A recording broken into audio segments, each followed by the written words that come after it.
All right, and we are live. Welcome everyone to day 2 of Smart Kitchen Summit. This is a session I'm very excited about because A, we have a bunch of great speakers, and B, I really love Eric Schulze's moderation and interview skills as he's demonstrated in his podcast. And this topic is great, talking about what the current landscape looks like in today's food world. So Eric Schulze, I'm going to let you take it from here. I'm going to move to the side stage, but go at it, guys. Have a great time. Thanks. Well, welcome everyone. Thank you for joining, and thank you to the panel for being here. It's a pleasure. I want to jump right in very briefly and have our panelists introduce themselves a little bit, and give you a sense of the breadth of experience we have today on this panel. I think we're going to talk a little bit about the new food world order, and we'll get to what that means in a second. But first, let me start by asking Amy to introduce herself. Sure. Thanks very much, Eric. I might be the outlier of the group. My name's Amy Taylor, and I'm the CEO of a public company called Zevia PBC. And we're a B Corp. We're really focused on taking sugar out of the North American diet and hopefully eventually globally. And I'm happy to talk more about why we focus on sugar and what we do about it as we get started here. Maybe deeply ironically, prior to this, I was at Red Bull for 20 years and helped to build that brand in the US. So I have a lot of experience in beverage, and I have a lot of experience in brand building. But where I don't have a lot of experience, other than maybe the 4 to 5 years, what I've been doing here at Zevia is in a mission-based organization. So in this chapter of my life, and really for the rest of it, very focused on the intersection between health, food, and beverage. And so it's really a pleasure to be on a panel with true experts, and I'll see if I can add some value from the commercial side. Amy, it's a pleasure to have you. I'll turn it over to Sanah. All right. Well, hello, everyone. I think I can balance Amy out here and focus on maybe the upstream part of the supply chain. So I'm Sanah Baig. I'm the brand new executive director of a new nonprofit called the Plant-Based Foods Institute. We work very closely with plant-based food companies in driving the production and consumption of plant-based foods across the value chain. So from end products to things like beans and tofu. Before that, right before this, I was the senior policy advisor for agriculture and nutrition at the White House and the deputy undersecretary for research, education, and economics at USDA, and have served across 2 presidential administrations. And I was at a nonprofit called the Good Food Institute before that. So can really talk about the role that, food agricultural policy, I think, plays in shaping this new world order in food. So glad to be here, Eric. Turned out to be a real slouch of a panel here. No one here has any real qualifications, it seems like. Geez. Let's see if Dana can round this out for us. Thank you so much. I'm really pleased to be on this panel. Hopefully I bring a little bit of a different perspective because I'm speaking to you from Canada. I run the Canadian Food Innovation Network. We have about 7,100 members across the country, and we exist to help every food and beverage business in Canada grow and reach their full potential. And we really think that adopting food science and technology is the key that will unlock productivity and competitiveness in Canada's food sector. So pretty glad to be here. I represent a lot of different opinions. I'll try to synthesize them all into something coherent. Thank you so much. And the panelists here are also very much instructed to ignore me and talk to each other. I think that tends to make a much better event. I also strongly encourage you, if you're listening, to put questions down. Either myself or Mike will flag them, and we can see if we can work them in. We'd love to hear what you have to think based off the comments you're going to hear today. My name's Eric Schulze. I'm the host of Food Truths, a pod on the spoon, which we dive very deep into food production, food science, all aspects of food, from consumers, what have you. I'm a professional scientist by training. I've worked in the government. I used to be a former novel foods and drugs regulator for FDA, and I brought the first cultivated meat product to market. And currently serve as chief technology officer at a company called OMI. So it's also a pleasure to be here, and hopefully I can link some of these concepts together. That said, I'd like to ask the panel directly, and maybe I'll start with Sanah, since you worked in the government and had maybe probably the widest view of everyone at this point in terms of just where food was going up until the administration change. How would you define the new food world order, if in fact you believe that exists? And what factors do you think define its existence? And in answering this, I'd ask the rest of the panelists also to weigh in as well. Gosh, I had a feeling you'd come to me first, Eric. Having stepped out of the White House. No pressure. January 20th. And, there was quite a lot of focus on, quote, transforming our food system. We were recovering from the pandemic, all of these supply chain shocks, and thinking really thoughtfully, cohesively about how do we build profitability into agriculture. So how do we, encourage new and beginning farmers to, to take on farming and to be profitable in that way? How do we, link production and consumption when it comes to healthy foods? I think that it's a new, how I would characterize the state we're in is really kind of new food world disorder rather than order, right? It's some very good things, some very kind of questionable things, really a vibes-based approach to food and agriculture policy is how I'm feeling about what's going on right now. And really an unlikely coalition of partners coming together around things like banning synthetic dyes, but then, a lot more kind of quiet discomfort when we have things like 20% budget cuts for SNAP.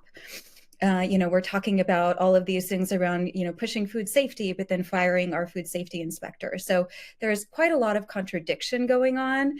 And I would say just as a top line, really the focus has been on what do we get rid of on our plates and in our grocery stores, rather than what do we eat more of and what do we promote more of? And I would love to focus more on the latter than the former. I hope we can get there.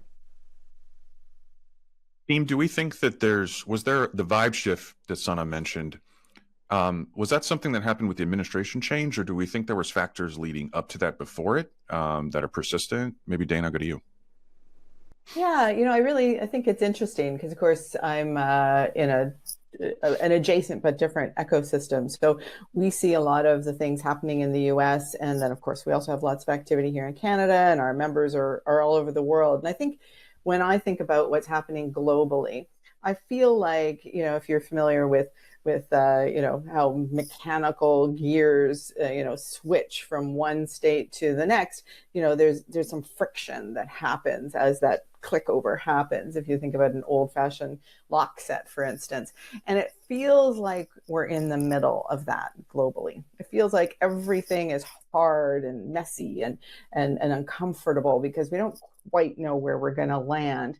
And I think Sanah is, right, that we could land in this place of acting from, negativity and from challenge, or we could do it from a place of positivity and opportunity. And I think that's why this is such a great opportunity for us all to get together and chat, because hopefully if some folks like us can focus on the exciting big things that could happen, we can influence where that last click lands.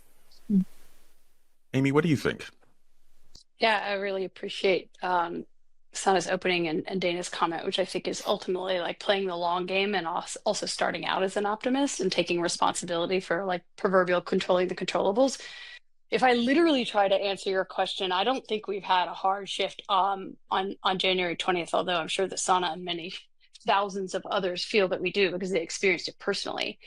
But if I sort of take what's going on along with some macro shifts in culture and then look at the impact of social media and the outsized voice of influencers from a cultural perspective, we're in a really messy place on understanding science and having conversations about what is big government versus small government. And I'm probably opening up a whole can of worms by going there.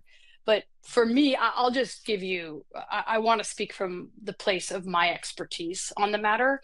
And then I think we ought to go back, Eric, to where you're driving. But right now, I'll stay in my lane. The US was not a first mover in the evolution of kind of cultural and governmental points of view on tobacco. Or excuse me, we were a first mover in cultural and governmental intervention on the use of tobacco. We have not been on sugar. And the movement away from sugar is a macro, permanent, and global movement. And we in the US have been a little bit slow in thinking about what is the role of education or government, or how do we think about labeling or taxation and other tactics. And I have opinions about which of those we ought to be engaging and which we shouldn't be engaging. But what I hope to play the long game on, and what I hope to see come out of not just this administration, but as a combination of sort of fact-based, science-based narrative dialogue around health, is that we move away from sugar really permanently. And when I say sugar, I mean sugar is like a naturally occurring, food stuff. So, when we talk about eating fruit, please eat fruit, right? What I'm talking about is like, could there possibly be other sweeteners that are grown out of the earth, agricultural products that do not spike the glycemic index, that could satisfactorily sweeten our treats, such that we're actually taking in sugar from natural sources only, and not taking in too much sugar from what is currently the number one source of added sugar across all of North America, which is soda. So in my world, when we're trying to provide a clean, simple product which has a nutritional profile similar to that of sparkling water, but that still satisfies the craving for a treat, I'm really pleased to see that people are moving away from sugar and looking for better solutions. But man, is it going to be messy in the meantime, because we're going to demonize individual ingredients and hype, the evils of big corporate, rather than really focusing on how do we make well-rounded, full nutritional meals and all the breadth of what one would require for good health at every income level, accessible to the population that we serve. Like, that's what we ought to be focused on. So in the meantime, I'm going to try to do my job over here and reduce sugar consumption by attacking the number one source of added sugars. But it's very complicated in the meantime, because we have a lot of chatter outside of that's based in fact, that's starting to influence the way that people think about food. My favorite fun fact that you brought up in the prep for this was that soda has the same market penetration as televisions. No, toilet paper and toothpaste. Toilet paper. Oh, toilet Yes. paper. Sorry, my Yes. apologies. But like another very common, like, it's seen as Yeah. effectively essential. Yeah. Forgive me. Yes. No, that's something it's to true. think about. When soda has a household penetration north of 90%, you know that changing people's habits around soda can materially change health trajectory, if we believe that sugar has the role that it does. So I don't mean to make this whole conversation about sugar, but I think we got to prioritize the big rocks, and this could be one of them. Well, that gets to this important thing about where food and politics are linked, and where they link is called policy. In science, it's funny when you look back at the history of major shifts in paradigm and thinking and major discoveries. It's not this kumbaya attitude. It's incredibly intellectually battlesome. It's a war of ideas, and it's very erratic, and the truth vacillates, frankly, as we're trying to figure it out, but ultimately settles on what reality is. One could argue that politics does not eventually settle on reality. It settles into perception. So I'm curious about where perception is and how food and politics are linked. And we should discuss the MAHA, Make America Healthy Again movement. Do we think how does that play into this new food world order, if it does at all? And how does this compare to potentially other administrations that you've been a part of or worked with, or your organizations are currently working with? Dana, maybe, or I'm curious from the international perspective. Well, but Sure. So let's actually start with Canada, since you've been a favorite of our current administration. Yeah, Dana, we've never got... somebody put in the chat also, maybe because it could be relevant. Do countries talk to each other on this matter? Yeah, so Dana, maybe you could tackle both of those. Yeah. Okay. Well, no pressure. It is very interesting. Canada has always felt kind of under the radar and a little ignored, and now we're so desirable. You want to own us, which is quite novel. It's interesting. So in my work running Canadian Food Innovation Network, I talk to people in government a lot. We get a ton of funding from the Canadian government, and they are very interested, the people at the bureaucratic level in particular, about what we're hearing, what we're seeing, what industry really needs, because of course we have information that's much more timely and relevant sometimes than census or tax records and that kind of thing. I imagine it would be pretty similar, in the US, that you would have people who are, on advisory councils to the government as well as lobbyists. I'm not a lobbyist, so it's a little bit of a different vibe. And it is, they are getting so many people. It's, if any of the people here have more than one child or have ever had to babysit or look after a group of children, they're all tugging on, the government's, apron string, saying, hey, can I have this? Can I have that? And there's only so much to give out. So it's highly competitive. And the people who are the most persuasive and who can say that, hey, my cause, my constituents that I represent are the ones who are really going to move the needle for the country economically, or on some other big important metric, health, et cetera, are the ones who get the policy that gets written, that gives them the regulations, that gives them the budget to do all the things. And that means there's a ton of noise out there. And sometimes the most deserving causes don't get heard because maybe they're not the best communicators, or they don't have power, or whatever the means. And I think that's true, across our individual borders. When it comes to whether or not the countries talk, I bet that in some ways it seems like they talk all the time, but are the right groups talking? So when it comes to regulatory, for instance, Canada has a very different process of approving new ingredients and new products to be considered safe to sell, whereas in the US it moves a lot more quickly. And so we're always asking our government to help us move more quickly. Why can we sell products in the US and we can't sell them in Canada? And I'm sure there are US companies who see, Canada as a desirable market, who are also frustrated. So whether those regulators are talking to each other, I don't know. But there's so many people involved. It's staggering how many layers there are within governments and policy offices, and the amount of time it takes to get from someone's ear to another person's hand signing a piece of paper. I will say, there's when I was in government, we actively worked with Canada and other, from a regulatory standpoint. I think Sanah could also talk about this. USDA is very active with other countries as well. When she was there as well, I'm sure you could speak to that. Sanah, do you have anything you want to add?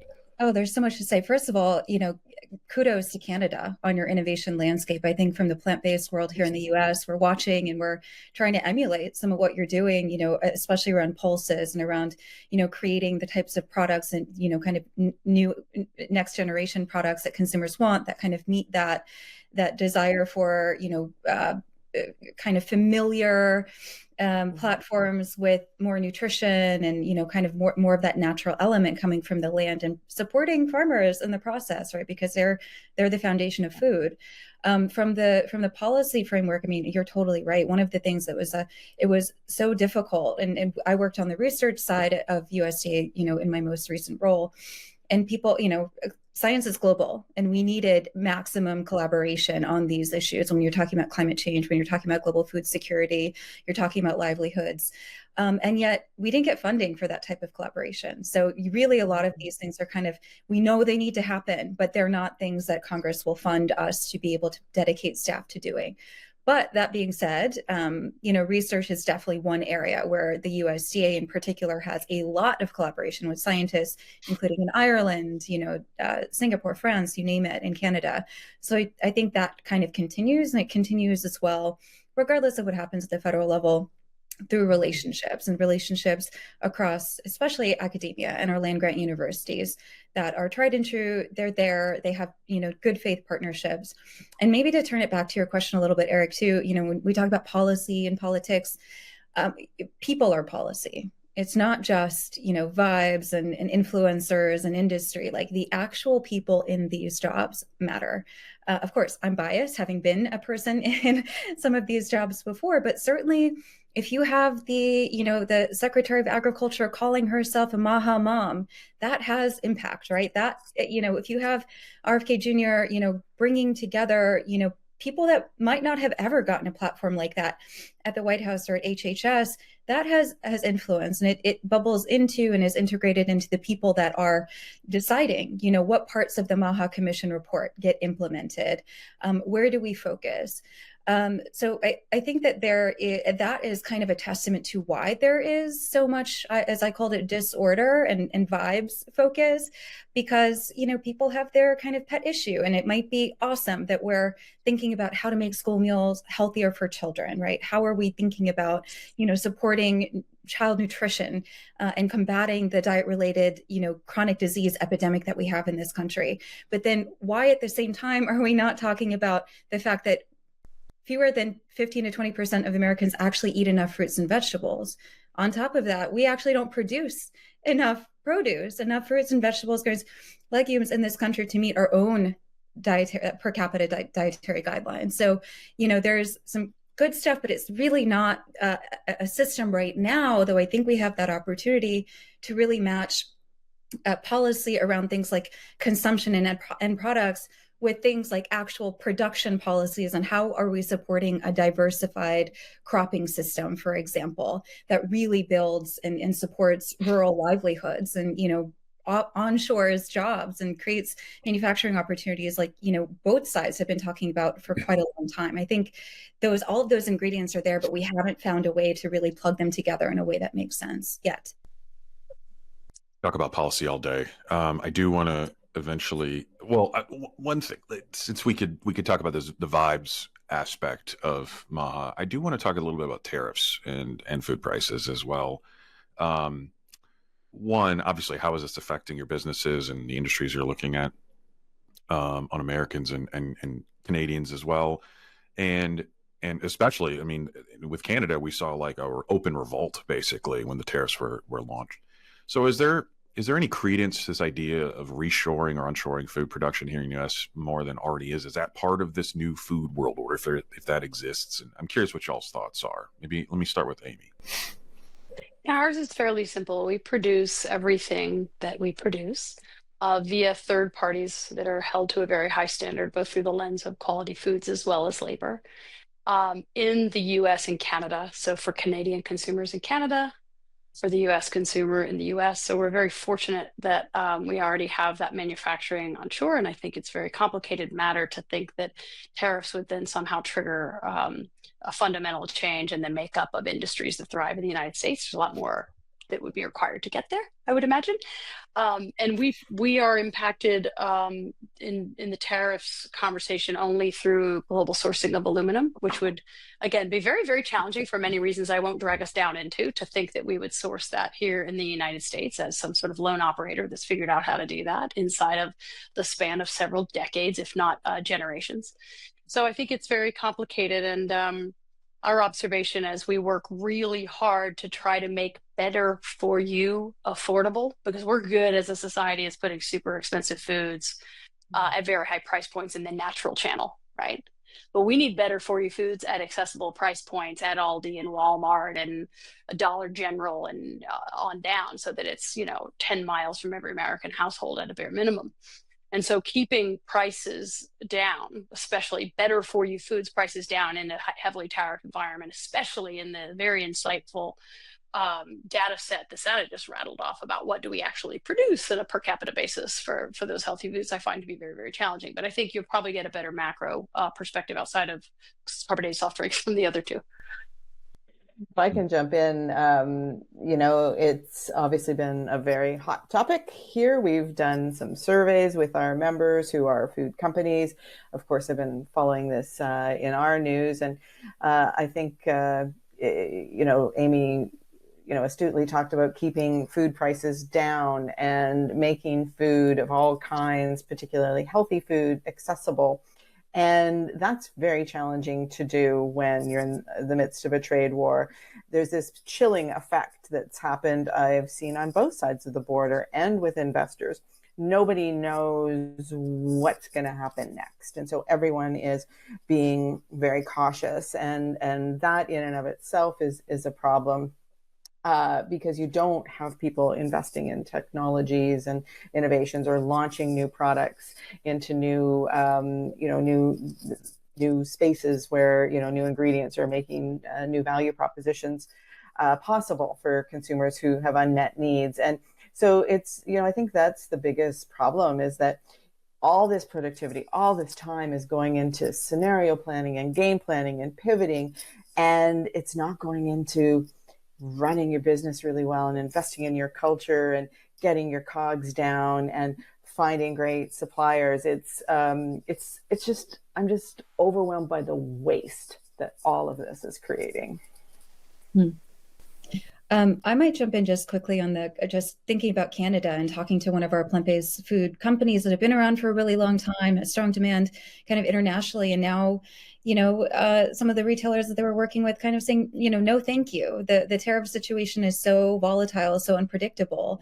And I think this is across the board of in addition to tariffs being a tax on Americans, that's really preventing U.S. companies from being able to access or expand access into markets that they otherwise would have not really had an issue in. I think the other issue, when you're kind of talking about onshoring, companies rely largely in the plant-based space on inputs coming from overseas. So with that getting more expensive, I think that there is kind of this reformulation of an effort to say, well, how can we grow more mung beans and chickpeas and lentils, et cetera? Here in the United States, we have the geography to do it. We have the land to do it. We don't necessarily have the policy that will incentivize that kind of shift. But I think those are the types of decisions that are, kind of under consideration right now, especially on a regional level, when we look at the Midwest and Palouse and opportunities there. Again, looking very closely at what Canada was able to do. So there's no shortage, I think, of policy issues. I do want to talk about a little bit shifting into just consumer perception, because I think also this is another huge aspect to what, again, this new food world order may or may not be.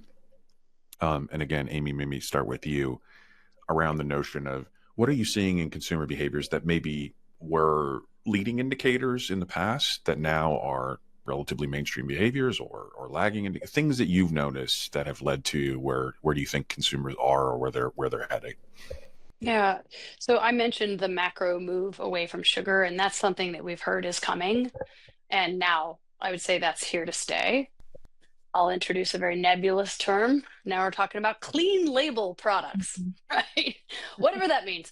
So that I would say that there's a major move away from sugar. A subset of that population, usually younger, are looking for a clean label. But what does that mean? I mean, generally speaking, what I'm talking about is products that use items that grow out of the ground in order to produce said end product, messing with it as little as possible.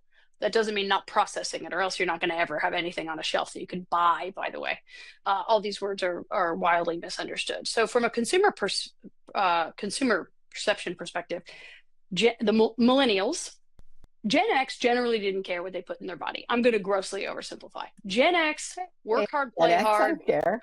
I am also Gen X. I am like hardcore, square in the middle, super cynical, skeptical about all things, and also lived this trend for several decades. But this is a generation that's all about work hard, play hard, and sort of satisfy the need in the moment. Definitely not reading labels as much. Millennials changed that.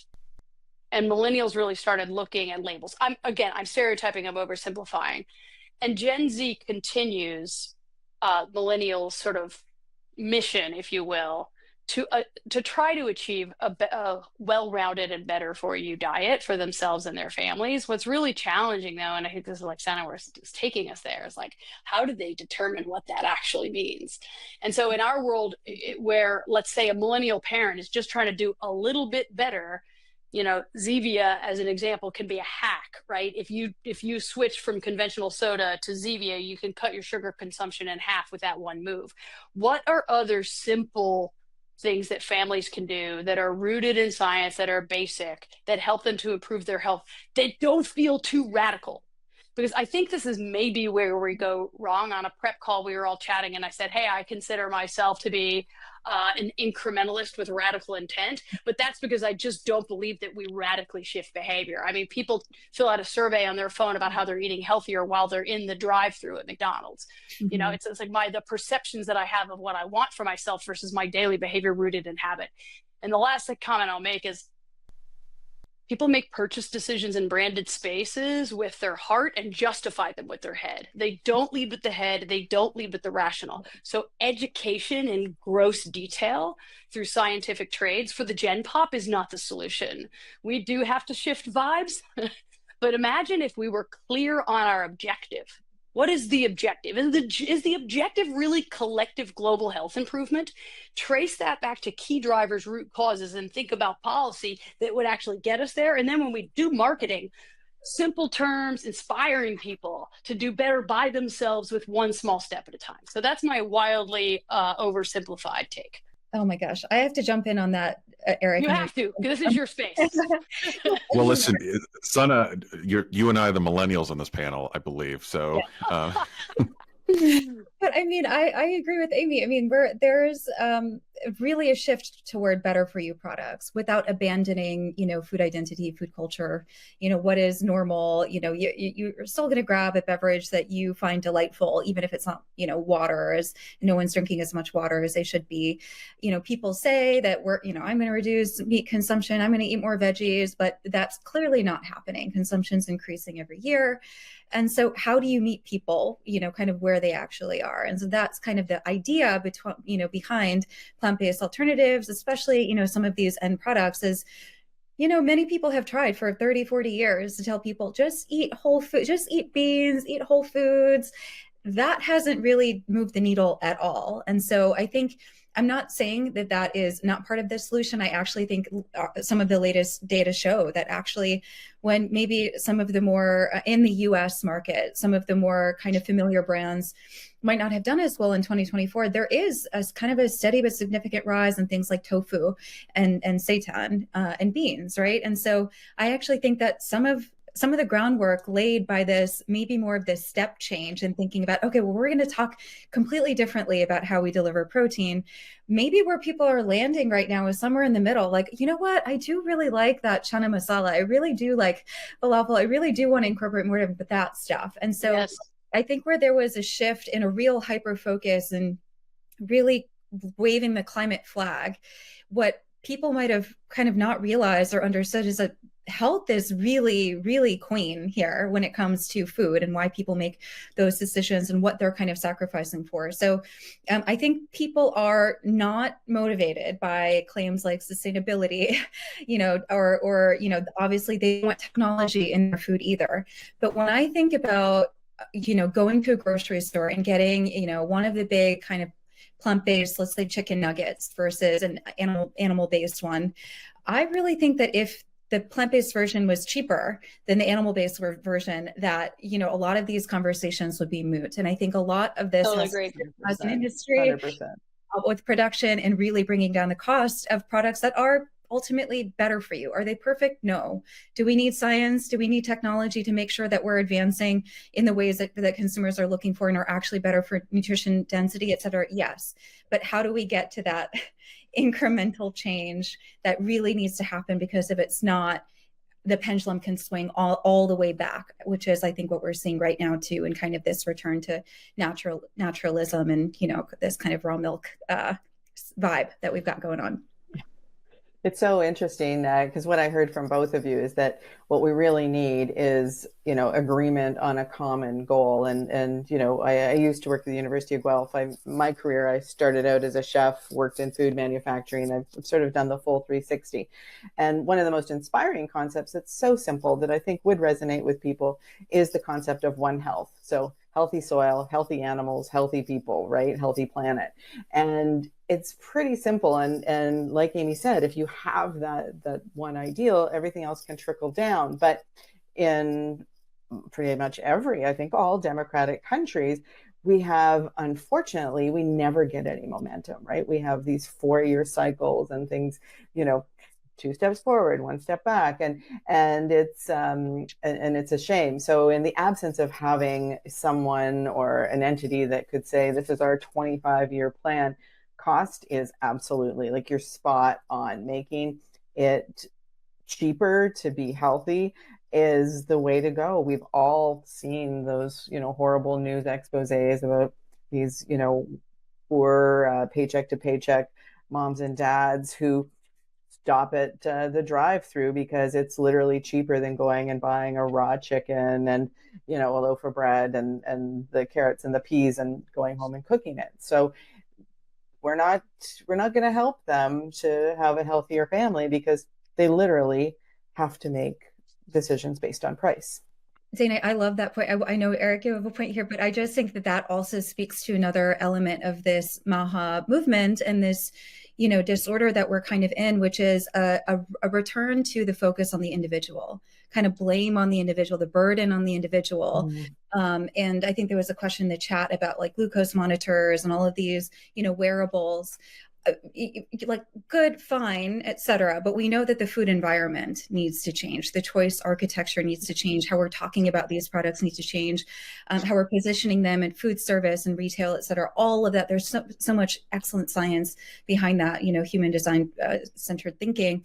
And there needs to be a big focus on bringing that into the conversation as well. I just think that this over focus on like, what can I do as a mom or as a parent or as an individual who's busy? Like, yes, absolutely. And I think there are some things, but I think we need to make sure that we're shifting the onus back a little bit on, the people and the institutions involved in shaping our food environment, which has not happened and been built by accident, right? It's very intentional.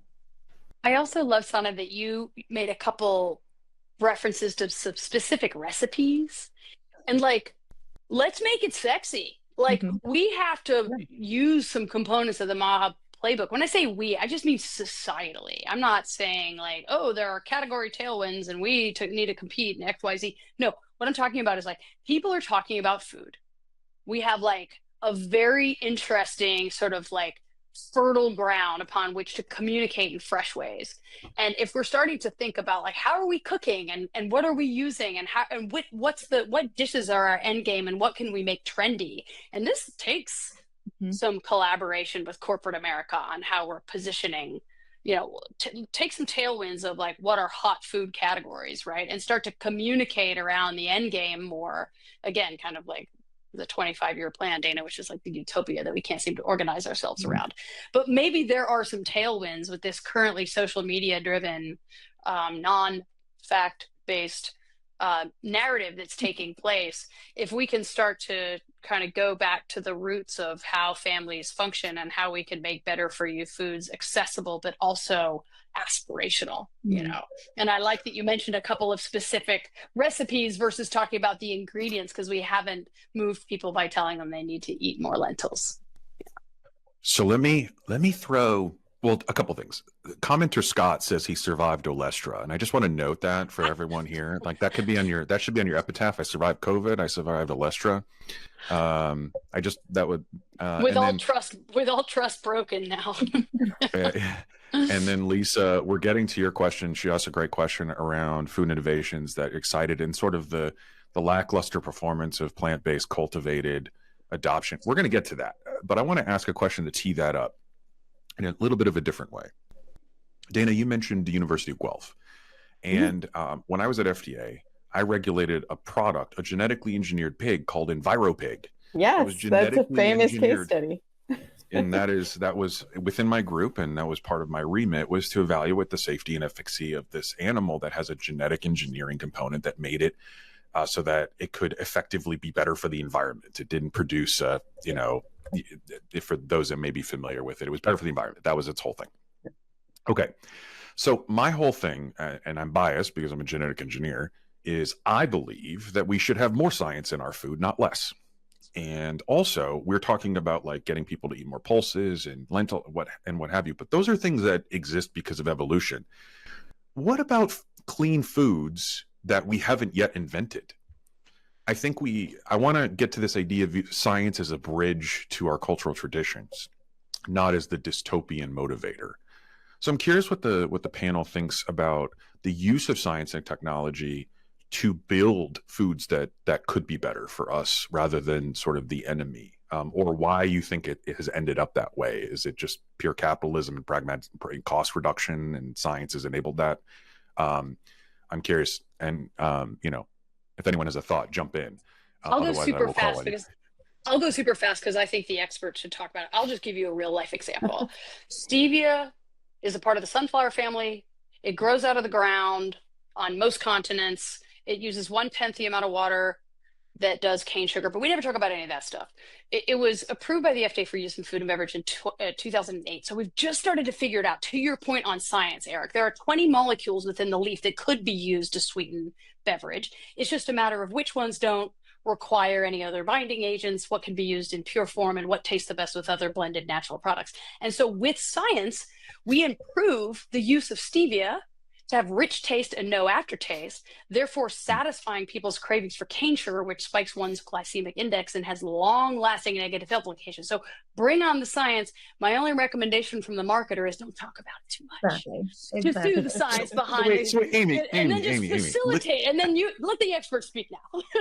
Oh, wait. So I want to take that. That's actually really important. And it's something that's glossed over, I think, as scientists that work in the food production, we think that the value is inherent to the science, and the value are one-to-one.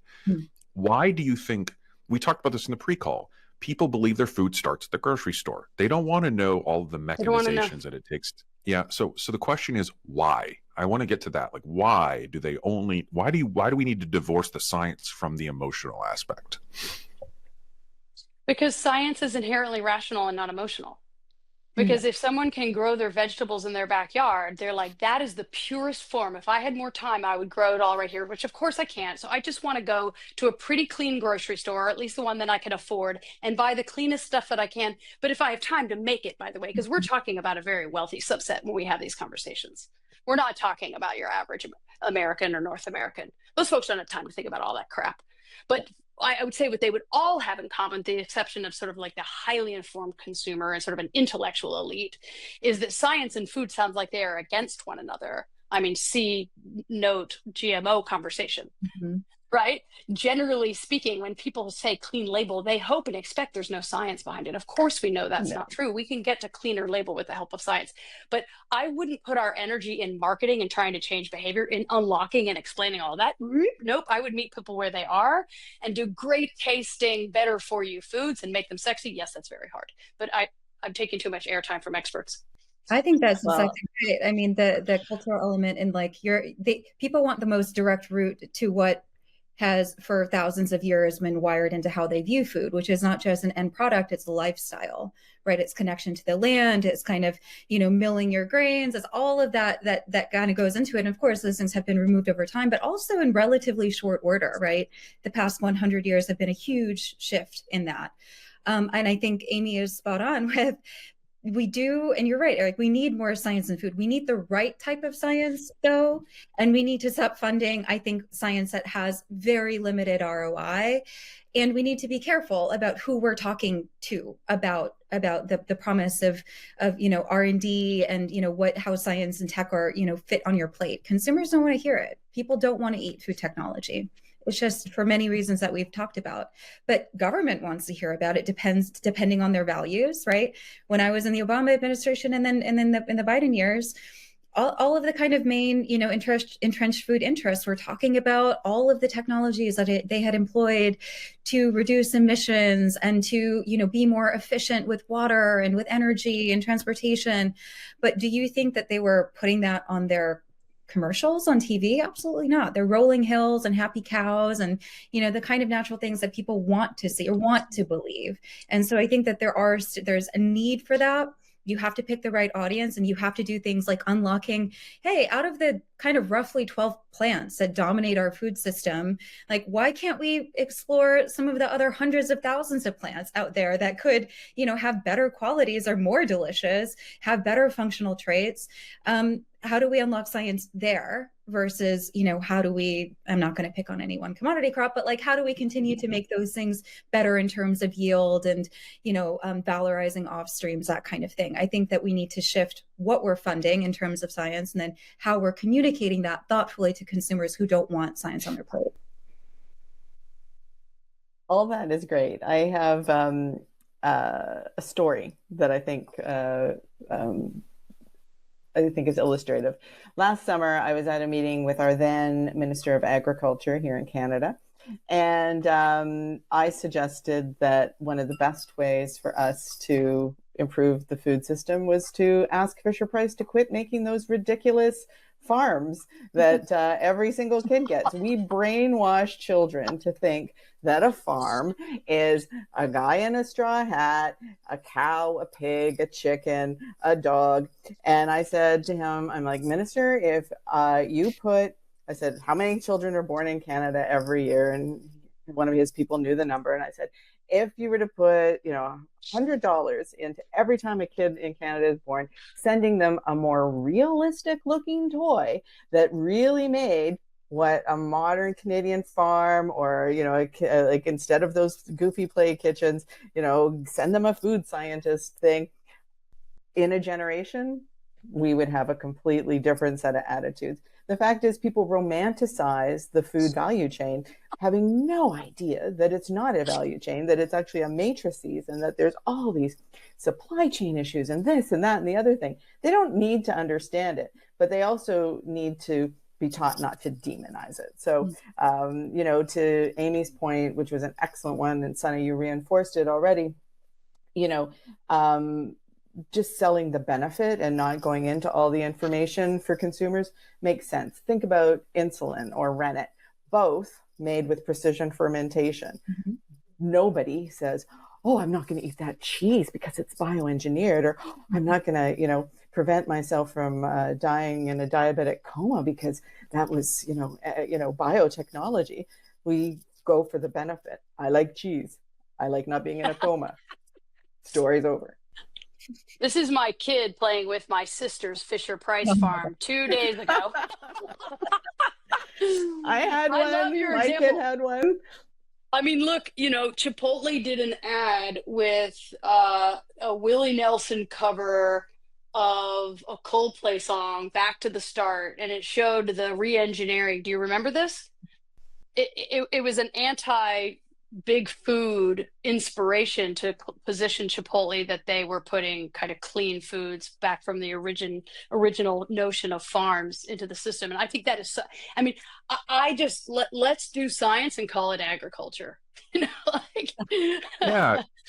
Amy, I think you bring up, everyone here's bringing up a good point. And what I've noticed when I was a regulator and even bringing new products to market, when the science was used as like a production benefit or a cost saving measure, and it genuinely like made the product cheaper or what have you, I think the more hidden the science feels, the less enticing it tends to be to consumers.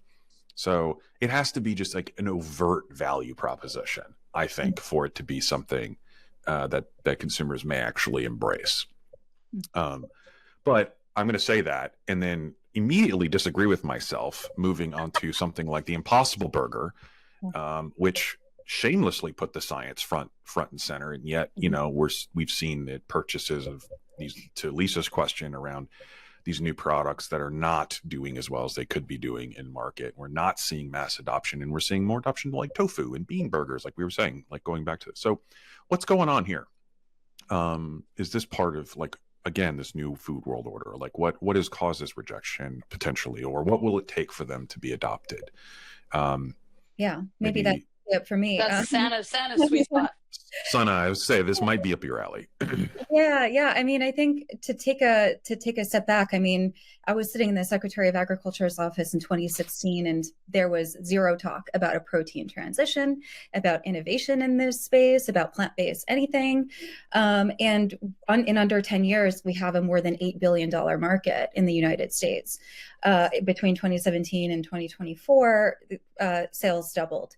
So yes, while not booming with like the category growth of years past, especially when, you know, this was a hot emerging area, this is an undeniable, trend. And then when you look at Asia Pacific, oh my goodness, when you look at what's happening in the EU, other regions and countries are eating our lunch when it comes to positioning these better for you products as choices that consumers can make to incorporate into their diets, and can scratch that itch for culture and identity and flavor and deliciousness and joy. I think that we do have that we broadly struggle with this narrative, right? Of, okay, but we talked about like how it's made, how much it's better, and don't people understand the climate benefit, and like 99% like less water, land, etc. Like, it's undeniable. People don't care. And I think ultimately it comes down to, is this going to be better for me in my body? Can I afford it? Is it cheaper than what's available right now? Until we get those right, we can't really say that we've done our best. We're not competing on the correct metrics yet. But I think, again, back to your point, innovation, science will get us there and help unlock not just one-to-one mimicry, which I think is important, but plants can do so much more than in a chicken nugget format. And I think that is a potential and the promise of what plants hold, and what we have to do, which is, not trying to turn, soy into a burger, but what we can do with, duckweed and chickpeas, and turning it into something entirely new. Exactly. Like Awesome. it's the whole, and Amy, you will have seen this, I'm sure, every single time you go to do focus groups, your marketing people will bring this to you. In all the years I was in food manufacturing, there were like, moving around in the top three reasons for intent to purchase were price, taste, and family acceptance. Mm-hmm. So you need to make products like, we've moved towards parents being more short order cooks than they were certainly when I was growing up, but you need to make something that you can sell to the family. And truthfully, I think, Sanah, you hit the nail on the head. I think the reason that things like the Impossible Burger did poorly was because they didn't deliver on taste. People didn't need them. They're like the ultimate challenger brand. If I want a burger, I'll have a burger. They weren't targeting vegetarians. So create something new, unique, that stands on its own. I was at a restaurant last week where I had one of the most memorable things I've ever tasted. It was a skewer with tofu and eggplant, and it was technically executed so wonderfully that I've been thinking about it ever since. Let me buy that. It's taste, health, and cost. And I think I love Sanah's reframing of whether or not this is successful around plant-based foods, because, and I think we do suffer from VC culture here, where we have this 10x exit, hundreds of millions of dollars to every employee in a 300-person operation that should now be a $10 billion company. And therefore, if it's not, it's a failure. Instead, again, back to incrementalism with radical intent. Let's continue to educate, inspire. Let's continue to use science to improve. Let's address health, taste, and cost, not to mention branding. Because before, Impossible Beyond and stuff, meat was not a branded space per se. People weren't talking about what brand of meat. They're just going to buy, right? And so then it's health, taste, and cost. We have to obsess on health, taste, and cost. And for the high-informed consumer, we can go deep on science. We can go deep on sustainability on the website for those that pursue that data. But you don't want to lead with it. You want to lead with the drivers of the category. You got to understand each category, what drives a decision, and then go super satisfy those points. And so much easier said than done, but I love starting with reframing whether or not this is successful, looking around the world and thinking differently how we need to define success in our VC-driven capitalist environment. I mean, I say this as a public company CEO, but it's, hey, one thing at a time game. Let's continue to meet people where they are and inspire them, and let's deliver products around health, taste, and cost. And then you can go to brand, to storytell. And for the high informed consumer, just to address somebody in the chat about hidden science, I don't think we ought to hide. I think we ought to put it in the third click on the website for those that really care to go seek it out. It's a pull, not push communication strategy around science, but Agreed. I'm learning it. So. I love this conversation. I just want to add back to my point about we can't put it on consumers. what have retailers been able to do to make the choice easier? How are we thinking about choice architecture? You know, what, like the IKEA model of going into the grocery store and putting all of the nutrient dense stuff first. So by the time you get to the end, you know, Yes, so good. right. And I think that there is a lot of work that could be done around that. And there are some groups that are really trying to figure out plant-based defaults. You know, hospitals that are now saying, okay, you've got to, like, all of our meals by default in New York City will be plant-based, and you can opt in. But like, if you choose a non-plant-based option, you'll be offered a different plant-based option. And then if you say no to that, then you'll get, you know, an animal protein option. I think that there's things like that that we can really embrace and take a lot of this off of the consumer, especially at a time when you realize in the United States, for the first time ever, more people are eating food away from home than are cooking at home. So there's a huge opportunity there. I think I want to add also from the comments, there's some great points added here that convenience might be the fourth pillar to your thesis, Amy. I think I'd agree with that. And then Carolyn always has a wonderful thought process too. For the food insecure, cost might be the first reorder. I was watching this in the chat too, and it's like, this conversation 100%. can become super elitist if we forget about the fact that folks don't have time and they don't have money. And Exactly. and I think, Dana, you were talking about you got to sell it to the family, you got to make something that people will eat. You know, right product, right price, right place, right time for the right consumer. Right? It's got to be layers. Let's briefly, as we sort of get close to wrapping up here, in the pre-call, I mentioned this concept of like, there needs to be truly like an emerging technology or considered innovative. You know, ideally it reduces or eliminates socioeconomic barriers, not creates new ones. And often it's very hard to predict whether that's going to happen or not when you are creating something new. So with food innovation and income inequality, since that's what's coming up in the comments, do you believe there's lip service that's being paid by food producers versus those actually trying to even the playing field? And like, what's working, if you're seeing it? I can maybe start a little bit in saying, like, the kind of 1.0 plant-based, let's talk about meat, although the plant-based category is large. You know, look at milk, look at eggs, look at snacks, look at, protein powders. They used what was available because it was the cheapest, because they didn't want to create products that were out of range price-wise for consumers. That being said, now you add in, you know, conversations around clean label and processing, et cetera. It is really hard to reduce, not just like maintain, but reduce costs while also trying to meet consumers on these emerging kind of needs. So I don't think it's lip service, because, you know, we talk to companies all the time that, like, they know in order to get to profitability, this is crucial. You have to do this. But what I know, coming from the USDA science, mission area, that until the government really focuses and shifts their research agenda to ensure that we're solving these big scientific questions around what crops should we be growing to feed directly to people or turn into value-added plant-based products, that shift won't happen, because that is exactly what happened to create the food system that we have today in the United States and then, you know, scaled all over the world. It is tied back to USDA agricultural research funding.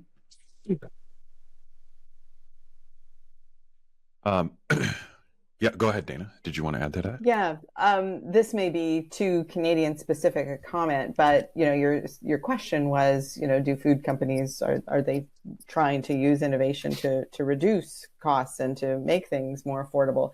And I would say in Canada, yes. And that's because about 90% of the food and beverage manufacturing producing companies in Canada are SMEs. That means they have between 5 and 99 employees. They're your neighbors. Like, this isn't big food. You know, these are people who are wearing lots of different hats, these founders and CEOs, and they're struggling sometimes to make payroll. So they're adopting innovation, whether it's to, you know, reduce the cost of their throughputs and make, you know, things more consistent, or if it's some new great clean label sugar reduction ingredient that they can use to find a new market positioning, with the eye to be more competitive and be more productive. So I would say the answer to your question is yes, the companies are incentivized.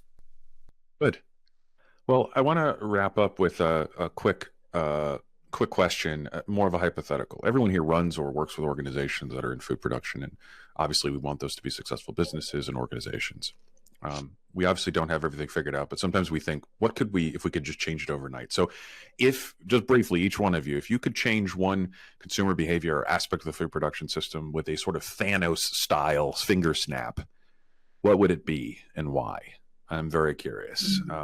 Say it again. If you could change one consumer behavior with a sort of just snap of the fingers effectively overnight, and it's sort of your wish list of things to change, what would it be? Maybe Dane, I'll start with you. Oh, go ahead. Eat more plants. We don't eat enough plants. We got to do it in whatever form is good for you and you like and you enjoy. Fair. Amy? Go ahead, Dana. Thanks, Amy. You're very gracious.